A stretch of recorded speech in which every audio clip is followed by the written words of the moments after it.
सजीवांची उत्पत्ती, संचालन आणि विनाश निसर्गात आढळणाऱ्या माती, पाणी, हवा, सूर्यप्रकाश आणि अवकाश या 5 घटकांवरच अवलंबून आहे. त्यालाच आपण पंचतत्वे असे म्हणतो. पाणी हे पंचतत्वांपैकी एक असल्याने भारतीय संस्कृतीत पाण्याचे अनन्यसाधारण महत्त्व आहे.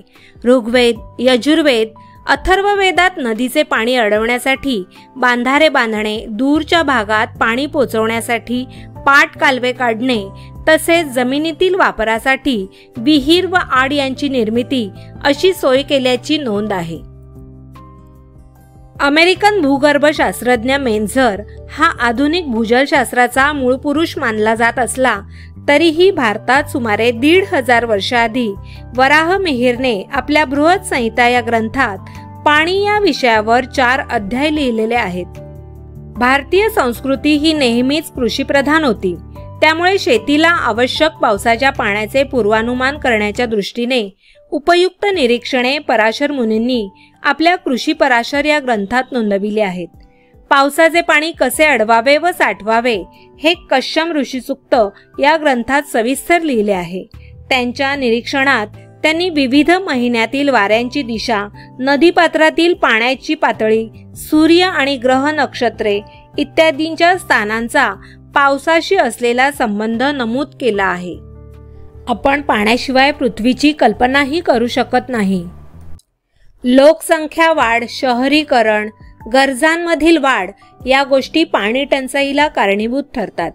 पाणीरूपी अमृताचा अपव्यय टाळण्यासाठी योग्य ती काळजी घेण्याची सवय प्रत्येकानेच लावली पाहिजे. भारतात जलप्रदूषणाची मोठी समस्या आहे. औद्योगिकरणामुळे नद्या नाले प्रदूषित केल्या जातात. मोठे कारखाने, उद्योग व्यवसाय पाण्याचा वाटेल तसा वापर करून पाण्याचा अपव्यय करतात.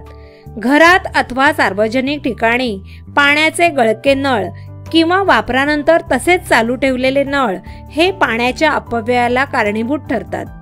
पाणवठ्यावरील अस्वच्छताही पिण्यायोग्य पाण्याचे प्रदूषण करते.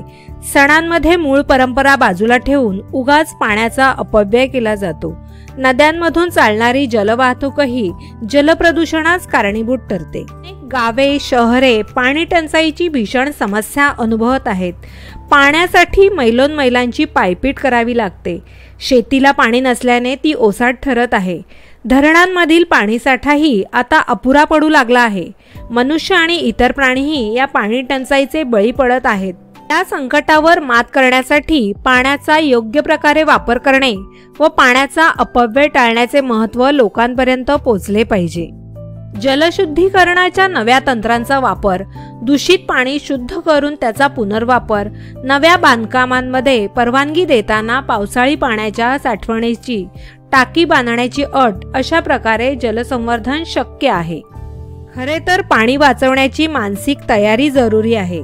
प्रबोधनाची गरज आहे. सांडपाण्याचाही पुनर्वापर करता आला पाहिजे. जलसंवर्धन ही शासनाची जबाबदारी नसून ती वैश्विक जबाबदारी आहे. त्यामुळे प्रत्येक व्यक्तीने पाणी वाचवण्यासाठी प्रयत्न करणे आवश्यक आहे. खरे तर पाऊस पडावा म्हणून झाडे लावून त्यांची काळजी घेतली, उघडे उजाड डोंगर हिरवेगार केले तर निश्चितच पुरेसा पाऊस होईल. त्यामुळे जलसाठे भरलेले राहतील. जमिनीखाली पाण्याच्या पातळीत वाढ होईल. प्रत्येकाने जलसाक्षर होऊन पाण्याचे संवर्धन करणे आवश्यक आहे. नाहीतर माणसाकडे माणसाच्या डोळ्यातल्या पाण्याशिवाय काही उरणार नाही. पिण्यासाठी व स्वच्छतेसाठी, मानवी आरोग्यासाठी, वनस्पती संवर्धनासाठी, अन्नधान्य समृद्धीसाठी, सिंचनासाठी, उद्योगधंद्यांचा विकास, विद्युत निर्मिती, मनोरंजनाची साधने इत्यादी करिता पाण्याचा पुरवठा नियमितपणे करणारे प्रकल्प आयोजित करणे हे जलसंधारणाचे मुख्य उद्दिष्ट असावे लागते. भूमिगत पाण्यामुळे सरोवरांचे व विहिरींचे झरे सर्व ऋतूत जिवंत राहतात. भूमिजल हे जलसंधारणाचे एक महत्त्वपूर्ण साधन आहे. पावसाचे पाणी नैसर्गिकरित्या जमिनीत मुरते. त्यापेक्षा ते अधिक मुरेल अशा भूमिजलाचा साठा वाढेल असे अनेक उपाय योजले पाहिजेत. जमिनीवरून पावसाचे पाणी वाहून जाण्यास झाडाच्या मुळांमुळे व पालापाचोळ्यांमुळे प्रतिरोध होतो. त्यामुळे ते पाणी जमिनीत मुरणे सुलभ होते. ज्या पाणलोट क्षेत्रात वने व झाडी असतात तेथील मृदा मुबलक प्रमाणात पाणी मुरू देईल अशाच स्वरूपाची असते। झाडांमुळे जमिनीची धूप होत नाही। वन संवर्धनाने भूमिगत पाण्याचे साठे वाढविता येतात ते ह्याच कारणामुळे।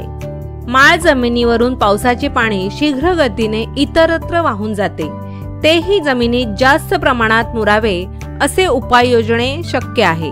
विद्युत निर्मिती, सिंचन, नागरी वस्त्या आणि औद्योगिक प्रकल्प यांना थोड्या वेळात प्रचंड प्रमाणात पाण्याचा पुरवठा व्हावा लागतो। त्यामुळे केवळ भूमिजलावर अवलंबून राहून त्या घटकांना अल्पावधीत पाणी पुरवता येत नाही।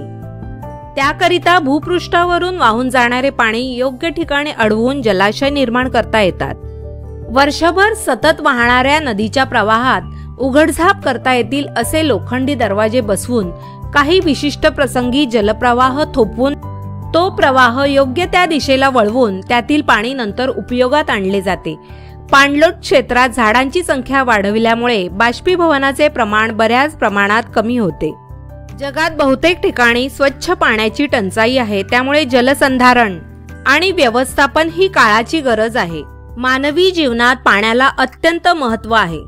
प्रत्येक माणसाने पाण्याचा जपून वापर करणे ही काळाची गरज आहे।